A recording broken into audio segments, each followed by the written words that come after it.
कितना गठबंधन कर ले, कितने कुछ कर ले, कुछ भी नहीं होना 2024 में। तो इन्होंने पीएम कैंडिडेट डिक्लेयर कर दिया है, ये महागठबंधन नाम का वर्ड ही मिट जाएगा।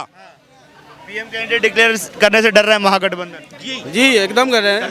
ये दिखा दे। गठबंधन से इस मारे डर रहे हैं, इससे मोदी से, क्योंकि कितना भी गठबंधन कर ले ये सरकार तो फिर भी बीजेपी की आनी है। आनी है भाई। कुछ बड़े गठबंधन के बाद भी भाजपा की सरकार आएगी। हम तो भाजपा ही जानते हैं भाई। मोदी के आगे कोई भी नहीं आएगा भाई। हाँ, कोई भी नहीं आ पाएगा। स्टेटमेंट तो दे रहे हैं कि सत्ता से उखाड़ कर फेंक देंगे इस बार। उनको बोलने तो वो तो भेड़ बकरी है, जितने बोल रहे हैं। कोई शेर को खाड़ेगा भेड़ बकरी। और नीतीश कुमार की बात कर रहे हैं भाई साहब। नीतीश कुमार पूरे बिहार को बर्बाद कर चुके हैं भाई साहब। ठीक है, पूरे बिहार को बर्बाद किए हैं। शासन लेकर आए हैं हम। दारू बंद करवा के कौन सा तीर मार लिए हो तुम? दारू तो वैसे खुलेआम बिहार में बिक रही है। ठीक है, आप कह रहे हो विपक्ष उसके अगेंस्ट में है, मोदी के। मैं कह रहा हूँ बिल्कुल है। ठीक है, लेकिन विपक्ष यदि इतना ही सच्चा है तो अपना पीएम डिक्लेयर कर दे, फिर विपक्ष बन के दिखा दे। नहीं, अपना पीएम डिक्लेयर कर दे, फिर बन के दिखा दे कि विपक्ष सारा एक मेज पे बैठता है नहीं बैठता। सिर्फ अपना पीएम डिक्लेयर कर दे, है या आपस में लड़ के मर जाएंगे। मैं उसकी कसम खाऊंगा, मैं गाड़ी नहीं लूंगा। मैं उसकी कसम खाऊंगा, अपने घर में रहूंगा। अब क्या चीज है? अब उनका बंगला देखा आपने? कभी सपने में बना सकते थे ऐसा बंगला? वो ये सिर्फ तुम्हारी जनता का पैसा जो बंगला बना हुआ है। गांधी अभी अमेरिका गए हुए थे, वहां पर जाकर कहते देश में तो बहुत ज्यादा तानाशाही हो गई है और इस बार कांग्रेस सत्ता में वापसी आएगी महागठबंधन के साथ मिलकर। कभी नहीं आ सकती है, हर बार गठबंधन होता है। पॉसिबल ही नहीं है। कोई भी आगे गठबंधन करके, गठबंधन मोदी के आगे कोई भी नहीं आएगा भाई। हाँ, कोई भी नहीं आ पाएगा। स्टेटमेंट तो दे रहे हैं कि सत्ता से उखाड़ कर फेंक देंगे इस बार। उनको बोलने तो वो तो भेड़ बकरी है, जितने बोल रहे हैं। कोई शेर को खाड़ेगा भेड़ बकरी। अगर उन्हें धाड़ मार तो वैसे भाग जाएंगे वो। अगर शेर के आगे तुम भेड़ बकरी को करोगे तो भेड़ बकरी को वैसे ही मामला खत्म हो जाना उनका। कोई भी सत्ता कुछ भी करते रहे, 2024 के अंदर कुछ भी करे, बीजेपी तो आनी है। मुद्दा छेड़ दिया है अब यूनिफॉर्म सिविल कोड का। जनता से राय मांगी जा रही है यूसीसी पर। ओवैसी कहते हैं मुसलमानों के खिलाफ जा रहा है यूनिफॉर्म सिविल कोड। नहीं, मुसलमान भी सपोर्ट में यार, ऐसी बात खिलाफ जा रहा है? क्या खिलाफ जा रहा है? मोहम्मदन कहते हैं लोकतंत्र नहीं है। क्या लोकतंत्र नहीं है? ये लोकतंत्र में खड़े नहीं है, सब लोकतंत्र ही तो है। राहुल गांधी भी कह रहे हैं देश में लोकतंत्र खतरे में आ चुका है, मुसलमानों के खिलाफ है भाजपा सरकार। हाँ, वो बिल्कुल सही कह रहे हैं। जो जाके अमेरिका में जो बोल के आए हैं, वो वहाँ पर जो बोल के आए वो सही बोल के आए हैं प्रधानमंत्री के लिए। अगर हमारे घर की जो बात होती है तो घर में खत्म होती है ना, या बाहर खत्म होती है? बाहर क्या था बोलने का मतलब? जब भी युवा इन चीज़ों से उनसे चिड़ा हुआ है, जितने युवा हैं। और आप उठ के किसी भी देख लो कौन किसको लाइक करता, पता लग जाएगा 2024 में। योगी और मोदी। आपने बाहर जाकर बोलने की बात की सर। एक ना आम आदमी पार्टी की नेता है आतिशी मार लेना, अभी अमेरिका में जाकर बोला देश में बहुत बुरा हाल है, 35 करोड़ लोग डेली भूखे सो रहे हैं हमारे देश में। देखो भाई, असल में क्या है, पहले केजरीवाल की सरकार थी ना, आम आदमी पार्टी, उसमें हमने भी वोट दिया था। हमने खुद दिया था उसको वोट, क्योंकि उन्होंने मुद्दा लेके चले आम आदमी पार्टी। मैं उसकी कसम खाऊंगा, मैं गाड़ी नहीं लूंगा। मैं उसकी कसम खाऊंगा, अपने घर में रहूंगा। अब क्या चीज है? अब उनका बंगला देखा आपने? कभी सपने में बना सकते थे ऐसा बंगला? वो ये सिर्फ तुम्हारी जनता का पैसा जो बंगला बना हुआ है।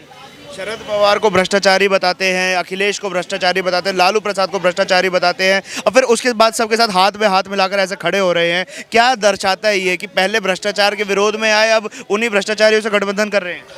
कुछ भी गठबंधन करते रहे। मैं आपको फिर बता रहा हूँ, पहले तो इन्होंने सबको चोर बताया था केजरीवाल जी ने, अब गठबंधन भी मांगने चले गए। कुछ भी कर ले, कुछ भी उखाड़ ले, कुछ नहीं हो सकता 2024 के इलेक्शन में। वन तरफ है, एक तरफा चुनाव जाएगा। एक तरफ चुनाव जाएगा, बीजेपी को जाएगा सारा। नहीं तो आप जितने युवा सबसे पूछ लो आप। एक तरफा चुनाव जाएगा सर, क्या लग रहा है इस बार भाजपा की तरफ जो वो पूरा जो बहुमत है समीकरण बना हुआ है? भैया मैं सिर्फ 2 बातों में आपकी सारी बात खत्म कर दूंगा। ठीक है, आप कह रहे हो विपक्ष उसके अगेंस्ट में है, मोदी के। मैं कह रहा हूँ बिल्कुल है। ठीक है, लेकिन विपक्ष यदि इतना ही सच्चा है तो अपना पीएम डिक्लेयर कर दे, फिर विपक्ष बन के दिखा दे। नहीं, अपना पीएम डिक्लेयर कर दे, फिर बन के दिखा दे कि विपक्ष सारा एक मेज पे बैठता है नहीं बैठता।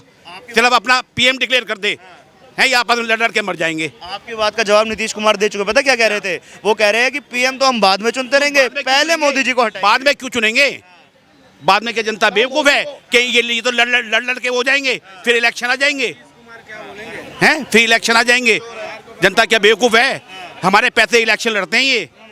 इनके घर में जो है ना, जैसे अब 2000 के नोट बंद हुए, 500 के गायब हो गए। अच्छा, राहुल गांधी बोल रहे हैं अमेरिका में जाकर के इस बार कांग्रेस सत्ता में वापसी आएगी महागठबंधन के साथ मिलकर। देखो भैया, ऐसा है, आप भी रात को सोते हो, मैं भी सोता हूँ, सारे भाई सोते हैं। सपना देखना कोई बुरी बात नहीं है। जागते हुए बोली उन्होंने नहीं, वो जागते भी सोते हैं। वो तो आलू से सोना ही बनाते हैं। वो तो आलू से सोना भी बनाते हैं, क्यों नहीं बनाए? सरकार बना पाएंगे? हैं? सरकार बना पाएंगे? सपना देखने सब। अब अमेरिका की बात हुई है तो अभी ना आम आदमी पार्टी की नेता आतिशी मारलेना वो भी अमेरिका गई हुई है। वहाँ पे जाके स्टेटमेंट दे रही है कि देश में 35 करोड़ लोग डेली भूखे सो रहे हैं, इतना बुरा हाल है हमारे देश में। अमेरिका में जाकर बोल रही है वो ये बात। भैया देखो, उन्हीं के पास आंकड़ा होगा, हैं? हम भी घूमते हैं, ठीक है, हमने तो आज तक किसी को नहीं देखा भूखा सोते हुए। उनके पास ये आंकड़ा होगा भैया, हमारे पास तो है नहीं। कोई पैदल नहीं चलना चाहता है वो भूखे पेट सोएगा भैया। और नीतीश कुमार की बात कर रहे हैं भाई साहब, नीतीश कुमार पूरे बिहार को बर्बाद कर चुके हैं भाई साहब, ठीक है, पूरे बिहार को बर्बाद किए हैं। शासन लेकर आए हैं हम। दारू बंद करवा के कौन सा तीर मार लिए हो तुम? दारू तो वैसे खुलेआम बिहार में बिक रही है और कमाई बढ़ गई है। इतनी दारू बिकती है वहाँ पर बिहार के अंदर, जितनी यहाँ दिल्ली में ठेके खुलने के बाद नहीं बिकती, उससे ज़्यादा दारू बिकती है वहाँ पर। अवैध शराब। अवैध शराब। जो बेचने वाले हैं भाई साहब, उनके गर्दन में इतने मोटे मोटे सोने के कील पड़े हुए हैं, ऐसे गोल गोल घूम के। महागठबंधन अपना पीएम कैंडिडेट डिक्लेयर क्यों नहीं करता है? डर है कि महागठबंधन न टूट जाए। है ही नहीं कोई। कुछ नहीं है भाई, कैंडिडेट ही नहीं इनके है। अलावा मोदी के अलावा बनेगा भी नहीं भाई। कुछ भी कर ले ये, कितना गठबंधन कर ले, कितने कुछ कर ले, कुछ भी नहीं होना 2024 में। तो इन्होंने पीएम कैंडिडेट डिक्लेयर कर दिया है, ये महागठबंधन नाम का वर्ड ही मिट जाएगा। पीएम कैंडिडेट डिक्लेयर करने से डर रहा है महागठबंधन। जी एकदम कर रहे हैं, दिखा दे। गठबंधन से इस मारे डर रहे हैं, इससे मोदी से, क्योंकि कितना भी गठबंधन कर ले ये सरकार तो फिर भी बीजेपी की आनी है। आनी है भाई, कुछ बड़े गठबंधन के बाद भी भाजपा की सरकार आएगी। हम तो भाजपा ही जानते हैं भाई, भाजपा ही आनी चाहिए। सारी जो विपक्षी पार्टियां एक आ रही है, कह रही है सत्ता से उखाड़ कर फेंकेंगे भाजपा को। नहीं उखाड़ पाएंगे भाई, नहीं उखाड़ पाएंगे। ना ना ना ना नहीं उखाड़ पाएंगे। क्या कहाँ के रहने वाले हैं आप? हम यूपी के हैं रहने वाले, उत्तर प्रदेश के। अरे यूपी के ना 2 नेता हैं, मायावती जी, अखिलेश यादव। उनकी तो बातें ना करो, उनकी बात ही ना करो। ना ना ना सिर्फ आप इनकी बात करो, शेर के बच्चों की, 2 शेर है, सिर्फ उनकी बात करो। आज युवा का हमारा सीना कितना चौड़ा है, हम चौड़ा के घूमते हैं। सिर्फ 2 शेर की बात करो और किसकी बात ही मत करो।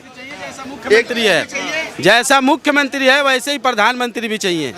ये आने वाला बाबा ही है और कोई नहीं है, बस ये मोदी साहब का हो जाएगा जब फिर बाबा बड़े कट्टरपंथी हैं, बाबा मुसलमानों के खिलाफ। भाई साहब, कौन मुसलमान नहीं देता है वोट, ये हमसे बताओ ना। ये बताओ, किसी मुसलमान के अगेंस्ट नहीं है वो, ठीक है। आज वहाँ पर मैं अभी लखनऊ होके आया हूँ, ईद पे मैं वहीं था, ठीक है, लोगों ने आराम से नमाज पढ़ी, सब कुछ किया। तो वहाँ किसके खिलाफ है?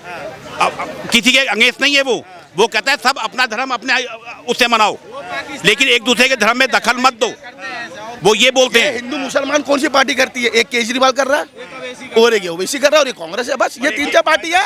बुलडोजर बाबा कैसा काम कर रहे हो उत्तर प्रदेश? बहुत अच्छा कर रहे हैं बुलडोजर बाबा, बहुत अच्छा। या हिंदू मुस्लिम वो पार्टी करती जो जनता की समझ में नहीं आ रही, कौन सी आ रही।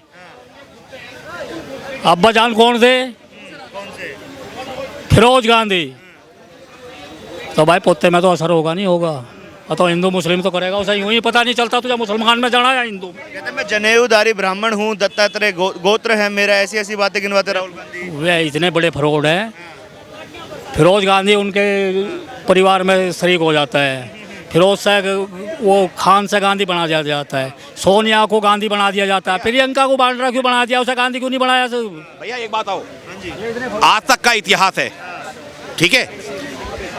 अभी 2014 में चलो मोदी जी आए, 2020 से पहले हैं क्या किसी सरकार ने हम हिंदुओं को ये पढ़ाया कि जितने भी हमारे पहले शासक थे हैं, ये भी कोई चीज़ थे, हमें सिर्फ पढ़ाया औरंगजेब, हुमायूं, बाबर, अकबर, क्या यही शासक हुए? हिंदू कोई शासक नहीं हुआ, क्योंकि हमारी किताबों से हटा दिया गया था इसको। और स्वाधीनता मतलब महसूस करते हैं, एक अपनापन महसूस हो रहा है इन चीज़ों को जानकर। हैं? बिल्कुल हो रहा है। भाई साहब क्या नाम है आपका? बलराम कुमार, कहाँ के रहने वाले हैं? इलाहाबाद यूपी। उत्तर प्रदेश, प्रयागराज से। प्रयागराज से। Yes sir. नाम बताइए। अगले साल प्रधानमंत्री किसे देखेंगे? मोदी जी को। क्या कारण है? उनका जो मतलब स्ट्रेटजी है या प्लानिंग है ना, वो सबके लिए है, सबका साथ सबका विकास है, इस वजह से उनको ही अगले 2024 में हम प्रधानमंत्री देखना। राहुल गांधी तो अमेरिका में जाकर बोल रहे हैं, यहाँ नहीं, अमेरिका में जाकर बोल रहे हैं कि देश में तो तानाशाही है। तो वो अमेरिका के प्रधानमंत्री बन जाए, वहाँ तानाशाही कर लें। ऐसा क्या है, यूपी में अपना इंडिया है, अगर हम इंडिया में रह रहे हैं तो हम अपने इंडिया को बढ़ाएंगे ना कि हम अमेरिका की स्ट्रेटजी यूज़ करेंगे, क्योंकि अमेरिका के लोग बीमारी कुछ और लेके आते हैं, इंडिया में कुछ और है, यहाँ पुअर्टी लेवल ज़्यादा है, तो हम उनको लेके चलेंगे ना। कह रहे हैं ना कि हिंदुस्तान में क्या है ना कि भाजपा सरकार जो है वो तानाशाही कर रही है और मुसलमानों के खिलाफ काम कर रही है। नहीं, हमने तो कभी नहीं देखा, हमने तो यहाँ पे काफ़ी देखा है कि हिंदू मुस्लिम भाई भाई, और कहीं भी तानाशाही नहीं दिखी, नहीं दिख रही है। कभी नहीं देखा हमने। हमें हो जाएगी भाजपा की 100% कारण क्या है, मतलब कि कोई चेहरा ही नहीं है क्या विपक्ष में? इतना महागठबंधन बन गया है, एक कोई अकेला चुनाव क्यों नहीं लड़ पा रहा भाजपा के खिलाफ? नहीं, क्योंकि गठबंधन इसलिए बना रहे हैं क्योंकि उनको अपने आप में क्षमता दिख ही नहीं रही ना कि हम अकेले सरकार बना सकते, क्योंकि जब आपने कुछ किया ही नहीं है किसी के लिए तो आप किसी से हक नहीं है कि आपको वो वोट दे देगा, क्योंकि अब जनता जागरूक हो चुकी है। विश्वास इतना ही कह रहे हैं कि भाजपा को सत्ता से उखाड़ कर फेंक देंगे। नहीं, ऐसा कभी हो ही नहीं सकता है, नहीं, कभी भी नहीं। इतने दिग्गज नेता हैं, नीतीश कुमार, उद्धव ठाकरे, अब तो अरविंद केजरीवाल भी जा मिल रहे हैं, तब भी कुछ नहीं हो पाएगा। नहीं, ऐसा कुछ नहीं। अरविंद केजरीवाल दिल्ली के लिए सही है, हम मानते हैं सही है कि उन्होंने कुछ किया है, लेकिन ऐसा नहीं है जो प्रधानमंत्री के लिए देखना चाहिए वो मोदी जी में है। और जो अरविंद केजरीवाल की एक मंत्री हैं आतिशी मारलेना, अभी वो भी अमेरिका गई है राहुल गांधी के पीछे, वहां पर जाकर स्टेटमेंट दे रही है देश में बहुत बुरा हाल है, देश में 35 करोड़ लोग डेली भूखे सो रहे हैं। ऐसा तो कहीं मुझे दिखता नहीं है। अगर उनको दिख रहा है तो वो कुछ अपने तरफ से कर सकते हैं ना। अगर आप समाज सेवी हैं तो आप भाषण भी नहीं दे सकते, आप उनके लिए कुछ करिए ना, आप उनके लिए खुद कर सकते हैं। आपके पास इतनी क्षमता है, जरूरी नहीं है कि गवर्नमेंट के पैसे से ही सारी कुछ की जाए। आपके पास इतना पैसा है, अपना लगा के आप भूखों को खाना खिला दीजिए, ऐसा भी तो किया जा सकता है ना। जरूरी नहीं है कि मोदी जी ही आके एक बच्चे को खाना खिलाएंगे। हम लोग भी हैं, अगर हम लोग कुछ कमाते अपने पैसे से 2-4 लोगों का पेट भर दें तो क्या बुरा हो जाएगा क्या किसी के साथ? बोल रहे दिल्ली को हमने लंदन पेरिस बना दिया है, स्वर्ग बना दिया दिल्ली को। नहीं, ऐसा नहीं है, स्वर्ग नहीं बन गया, ठीक है।